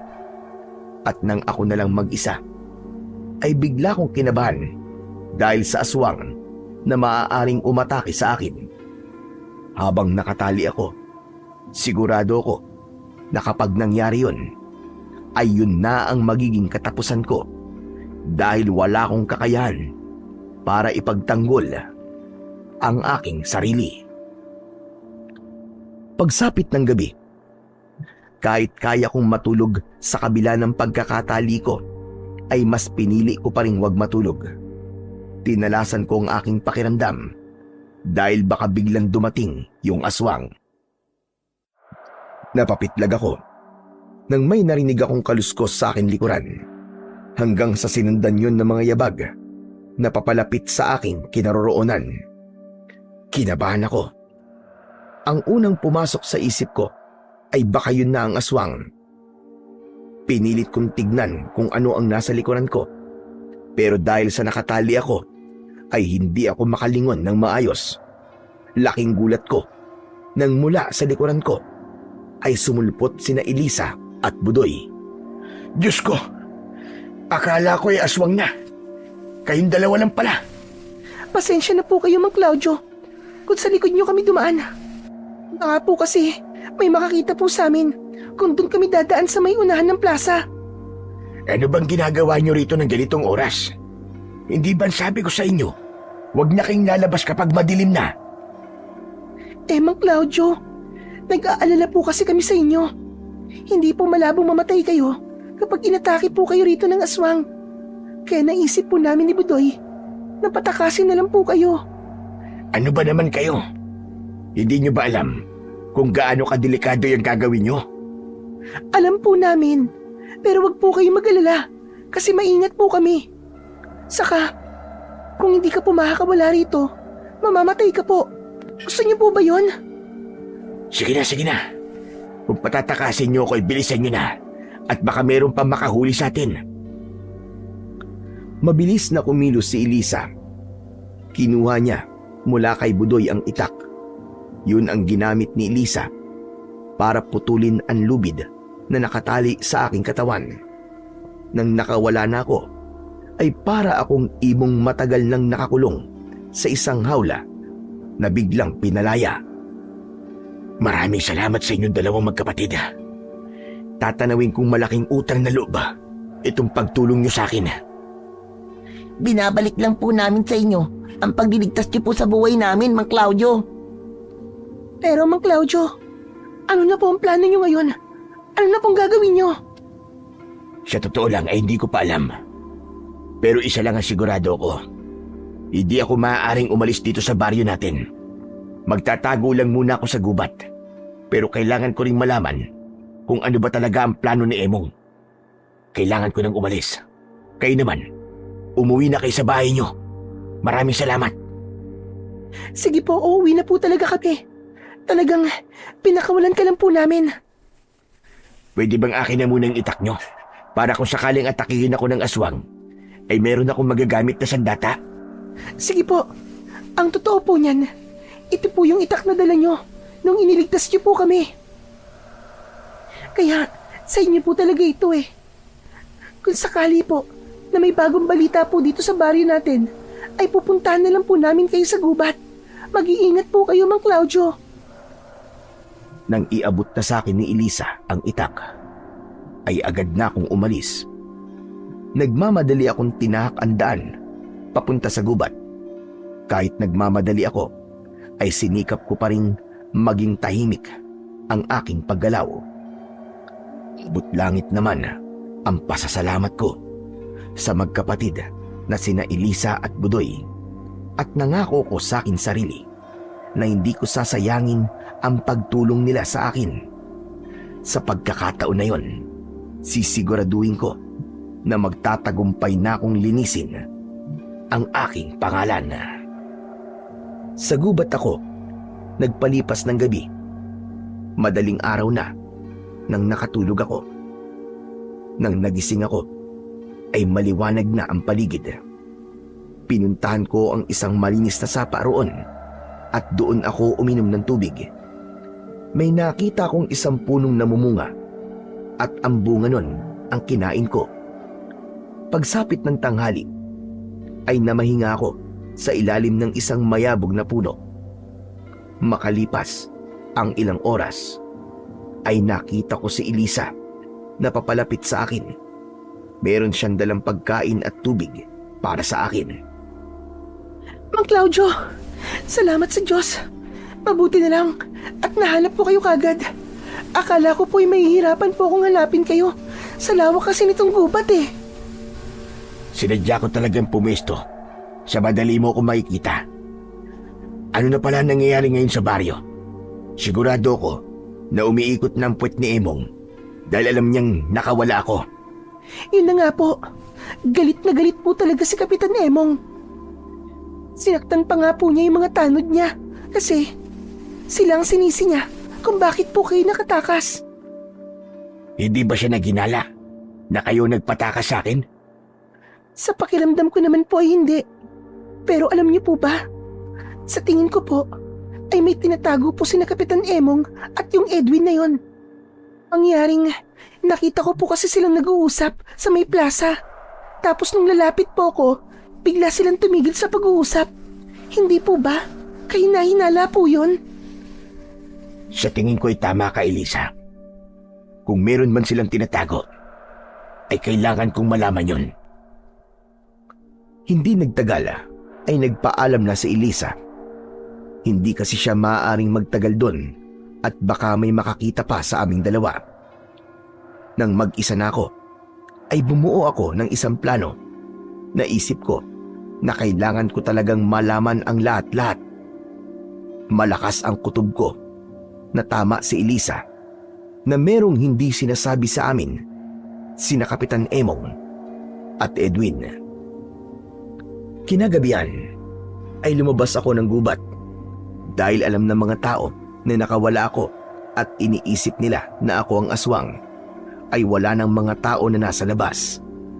Pumunta ako sa bahay ni Kapitan Emong. Naisipan kong halugugin ang bahay niya dahil baka may makita ko rong kasagutan sa tanong na tumatakbo sa aking utak. Inakala ko kasi na wala roon si Kapitan at nagruronda siya kasama ang mga tanod at si Edwin. Pero nang malapit na ako sa bahay ni Kapitan Emong, ay napansin kong nakabukas ang ilaw sa loob ng bahay niya. Ganun pa man, tahimik pa rin akong lumapit doon. Pumwesto ko sa tabi ng bahay niya at mula sa nakabukas na bintana ay nakita ko sina Kapitan Emong at Edwin na nagbibilang ng pera. Ano na palang gagawin natin ngayong nakatakas si Claudio? Balik tayo sa dati. Magkukunwari kang tinutugis yung aswang kahit ang totoo. Ikaw naman ang totoong aswang. Sa bagay, pabor sa atin na nakatakas si Claudio. Ibig sabihin ay may dahilan pa tayo para maningil ng pera sa mga tao, o di ba? Tama. Alam mo, Edwin, hindi ako nagsisisi na ikaw ang kinuha ko para sa trabaho ito. Sa lahat kasi ng aswang, ikaw lang yata mukhang pera. Walang kaalam-alam ang mga tao na gawain mo talaga ang umatake sa iba't ibang lugar. Tapos, magpapanggap ka na isang manunugis para mahututan sila ng pera. Ang galing din ang diskarte mo, ano? Kahit isa akong aswang, ay kailangan ko pa rin ng pera. Kaya ako to ginagawa. Teka. Bago magkalimutan, akin na pala ang parte ko. Labis akong nagimbal sa mga narinig ko. Doon ko na natuklasan na magkasabwat pala sina Kapitan Emong at Edwin para gatasan ng pera ang mga tao sa baryo namin. Inabot ni Kapitan Emong ang isang bungkus ng pera kay Edwin. Binilang yun ni Edwin. Sandali lang. Bakit kulang yata to? Hindi yan kulang. Sadyang mas malaki lang talaga ang parteng kinuha ko. Aba, ako ang humaharap sa mga tao, kaya dapat lang na mas malaki yan sa akin. Teka. Hindi ako pumapayag.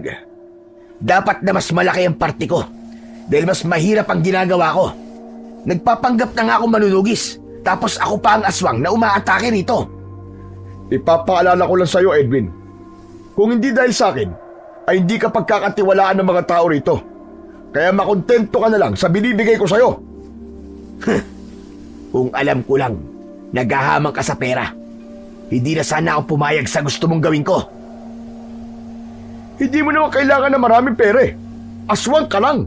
Isang aswang na bayaran. Anong sinabi mo? Bakit? Nasasaktan ka ba sa sinabi ko? Totoo naman yun, di ba? Isa kang bayarang aswang. Nahindik ako. Nang isang kisap mata ay nag-anyong aswang si Edwin. Naging mabalasik ang kanyang muka. Nanlilisik ang mga mata niyang pulang-pula. Humaba at tumulis ang mga kuko niya. Mabilis niyang sinunggaban si Kapitan Emong. Hinawakan ng aswang ang kanang braso ni Kapitan Emong at buong puwersa yung kinagat ng aswang. Malakas na napasigaw si Kapitan Emong at humingi siya ng saklolo. Sa kabila ng kasamaan ni Kapitan Emong, ay naisipan ko pa rin siyang tulungan. Pumasok ako sa bahay niya mula sa bintana. Nang nakita ko ni Kapitan Emong, ay nagulat siya. Claudio! Claudio, tulungan mo ako, parang awa mo na! Tulungan mo ako, aray ko! Tama na! Tama na! Alam mo, gusto sana talaga kitang tulungan eh. Pero naalala ko lahat ng narinig ko kanina. Napakawalang ya mo pala talaga. Mas ginusto mong may mga mamatay para lang sa pera. At talagang nakipagsabuatan ka pa sa aswang na yan. Huwag ka na muna magsalita dyan. Tulungan mo na muna ako. Aray! Ang braso ko baka maputol! Sa sobrang diin ng pagkakakagat ng aswang sa braso ni Kapitan Emong, ay halos maputol na yon. Doon na ako nagdesisyon na labanan ang aswang. Malalaki ang mga akbang na lumapit ako sa aswang. Akmang tatagain ko na sana siya, pero bigla siyang lumingon sa akin at hinawakan niya ang braso kong may hawak na matalas na itak. Naramdaman ko ang lakas ng aswang. Marahang tumayo ang aswang at ngumisi siya habang nakatingin sa akin. Sa tingin mo ba ay kaya mo ko? Isa ka lang namang habak na albularyo. Tama ka. Isa lang akong albularyo. Pero tong albularyo na to, ang tatapos sa buhay mo, Diablong buwang ka! Gamit ang isa kong kamay, ay kinuha ko ang itak. Walang pagdadalawang isip na itinara ko yon sa tiyan ng aswang. Nanlaki ang mga mata niya nang dahil sa gulat. Binitiwan niya ako at napaatras siya. Hindi ko na binigyan pa ng pagkakataon ang pesteng aswang na yon para mabawian ako. Paulit-ulit ko siyang pinagsasaksak sa tiyan hanggang sa ang huling saksak na ginawa ko ay sa tapat na ng kanyang puso. Pinagdiinan ko yun ng gusto hanggang sa bumaon sa kanyang likod. Matapos yun, ay bumagsak siya sa saig. Sisigok-sigok siya na parabang isang basang sisiw. Maya-maya pa ay napansin kong hindi na humihinga ang aswang, ngunit patuloy pa rin ang paglabas ng dugo sa kanyang sugat at sa bibig. Isang matibay na indikasyon na nagtagumpay na akong patayin siya. Doon ko lang napansin ang mga taong nasa labas ng bahay ni Kapitan Emong. Sigurado ko na narinig nila ang pagsigaw ni Kapitan, kaya sila naroroon. At sigurado rin ako na nakita nila ang lahat ng nangyari. Humarap ako sa mga tao at isa-isa ko silang tinignan. Siguro naman mga kasama, ay malinaw na sa inyong lahat. Hindi ako ang aswang, kundi ang nagpapanggap na manunugis na si Edwin. Inutusan ng magaling yung kapitan na si Emong na umatake rito si Edwin habang nagkukunwari siyang manunugis. At para hindi kayo maginala kay Edwin, gumawa sila ng paraan para isipin nyo na ako ang aswang at pahirapan. Mamaya ka na maglitanya dyan. Dalhin niyo muna ako sa ospital. Maawa na kayo. Ayoko pa mamatay, tulungan niyo ako. Nang tignan ko si Kapitan Emong, ay hindi ko naiwasang maawa sa kanya. Kahit ganun ang ginawa niya sa akin. Halos maputol na kasi ang braso niya at naliligo na siya sa sarili niyang dugo. Nagtulong-tulong kaming dalhin si Kapitan Emong sa ospital. Pagdating namin sa ospital sa bayan, ay agad naman siyang inasikaso ng mga doktor doon. Makalipas ang ilang araw, ay dinalaw ko si Kapitan Emong sa ospital. Nalungkot ako dahil hindi na nagawang isalba ng mga doktor ang kanang braso niya at tuluyan na yung pinutol. Nandito ka ba? Para sumbatan ako, Claudio? Hindi, Emong. Nandito ko para sa isang bagay. Gusto kong humingi ka ng tawad sa lahat ng maling ginawa mo sa akin. Kahit hindi mo yan sabihin ay gagawin ko talaga yan. Alam kong mahirap para sa'yo. Napatawarin ako. Pero hihingi pa rin ako ng tawad. Patawarin mo ko, Claudio. Nagsisisi na ako sa lahat ng nagawa kong masama, lalong-lalo na sa'yo. Tama ka nga. Totoo nga ang karma. At itong pagkaputol ng isa kong braso, malinaw na ito ang aking karma. Pinarusahan ako ng Panginoon Diyos. Hindi ka lang sa akin may kasalanan, Emong. Dahil mas malaki ang pagkakasala mo sa mga tao sa baryo natin. Dahil umasa sila na ikaw ang magpoprotekta sa kanila. Pero hindi ganun ang ginawa mo. Huwag ka mag-alala, Claudio. Kapag nakalabas na ako dito sa ospital, ay hihingi ako ng tawad sa mga tao sa baryo natin. Aaminin ko ang lahat sa kanila para malinis na ang pangalan mo. Susuko rin ako sa mga pulis para pagbayaran ko sa kulungan ng lahat ng mga kasalanan ko. Mas mabuti pa na nasa kulungan ako dahil hindi ko na kayang manirahan pa sa baryo natin matapos ng lahat ng ginawa ko. Wala na akong mukhang ihaharap sa kanila. Matapos yung sabihin ni Kapitan Emong, ay napahagulgul na siya ng iyak. Damang-dama ko ang labis niyang pagsisisi. Yun nga lang, nakakalungkot na kung kailan huli na ang lahat, ay dun lang mapagtatanto ni Kapitan ang kanyang pagkakamali. Nang nakalabas na si Kapitan Emong sa ospital, ay tinupad niya ang pangako niya sa akin. Sa harap ng mga tao sa baryo, ay humingi siya ng tawad at inamin niya ang lahat.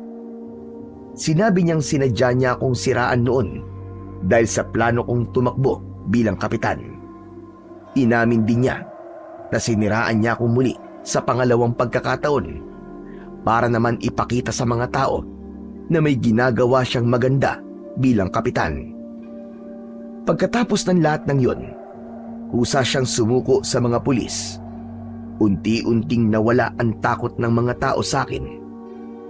Marami na ulit ang nagpapagamot sa akin na isang senyales na nagtitiwala na ulit sila sa akin.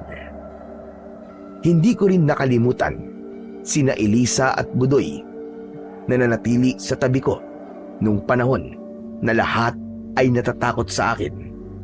Tinulungan ko sila sa abot ng aking makakaya, lalo na pagdating sa pinansyal bilang pasasalamat sa kabutihan nila. At doon ko napatunayan na walang magandang maidudulot ang masamang hangarin dahil darating at darating ang panahon na pagbabayaran mo ang ginawa mo at sisingilin ka ng nasa itaas sa paraang hindi mo inaasahan. Hanggang dito na lamang po ang kwento. Sana po ay nagustuhan nyo at sana ay may natutunan po kayo na aral. Ipinapakita ng kwentong ito na sa huli, ang panghuhusga at maling pagbibintang ay naging sandatang sumisira hindi lamang sa dangal ng isang taong tapat na naglilingkod at tumutulong sa kapwa, kundi pati sa kaluluwa ng mismong nanguhusga, sapagkat kadalasan ang nagbabatong puri ay siya palang may itinatagong dilim sa puso. Pinapatakbo ng pagkagahaman, ambisyon at pagnanais na magtagumpay sa maling paraan. Kahit pa ang kapalit ay ang pakikipagsabwatan sa kasamaan. Ang taong namumuhay sa kabutihan ay maaaring saktan ng paninirang puri, ngunit ang katotohanan ay hindi kailanman tuluyang natatakpan. Darating at darating ang panahong mabubunyag ang tunay na liwanag at ang tunay na dilim, sapagkat ang hustisya ay hindi nawawala. Ito'y tahimik lamang na naghihintay sa takdang oras ng Panginoong Diyos. Sabi nga sa Mateo Kabanata 7, talata 1 hanggang 2, huwag kayong manghusga upang kayo'y huwag ding husgahan, sapagkat sa hatol na inyong ihahatol ay kayo rin ang hahatulan, at sa panukat na inyong ginamit ay siya rin gagamitin sa inyo. Sabi rin sa Roma, Kabanata 14, talata 12, kaya't ang bawat isa sa atin ay magbibigay sulit sa Diyos tungkol sa kanyang sarili. Ang mga talatang ito ay nagpapaalala na ang panghusga ay hindi gawain ng tao kundi ng Diyos at ang pagkagahaman ay ugat ng maraming kasamaan.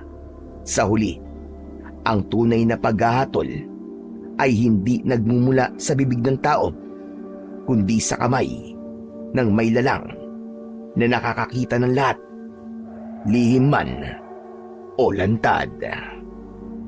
Maraming salamat po sa inyong pakikinig at walang sawang pagsuporta sa aking mga YouTube channel na The Voice Addict at Apong Isak. Hanggang sa muli at pagpalain nawa po tayong lahat ng Diyos na may kapal.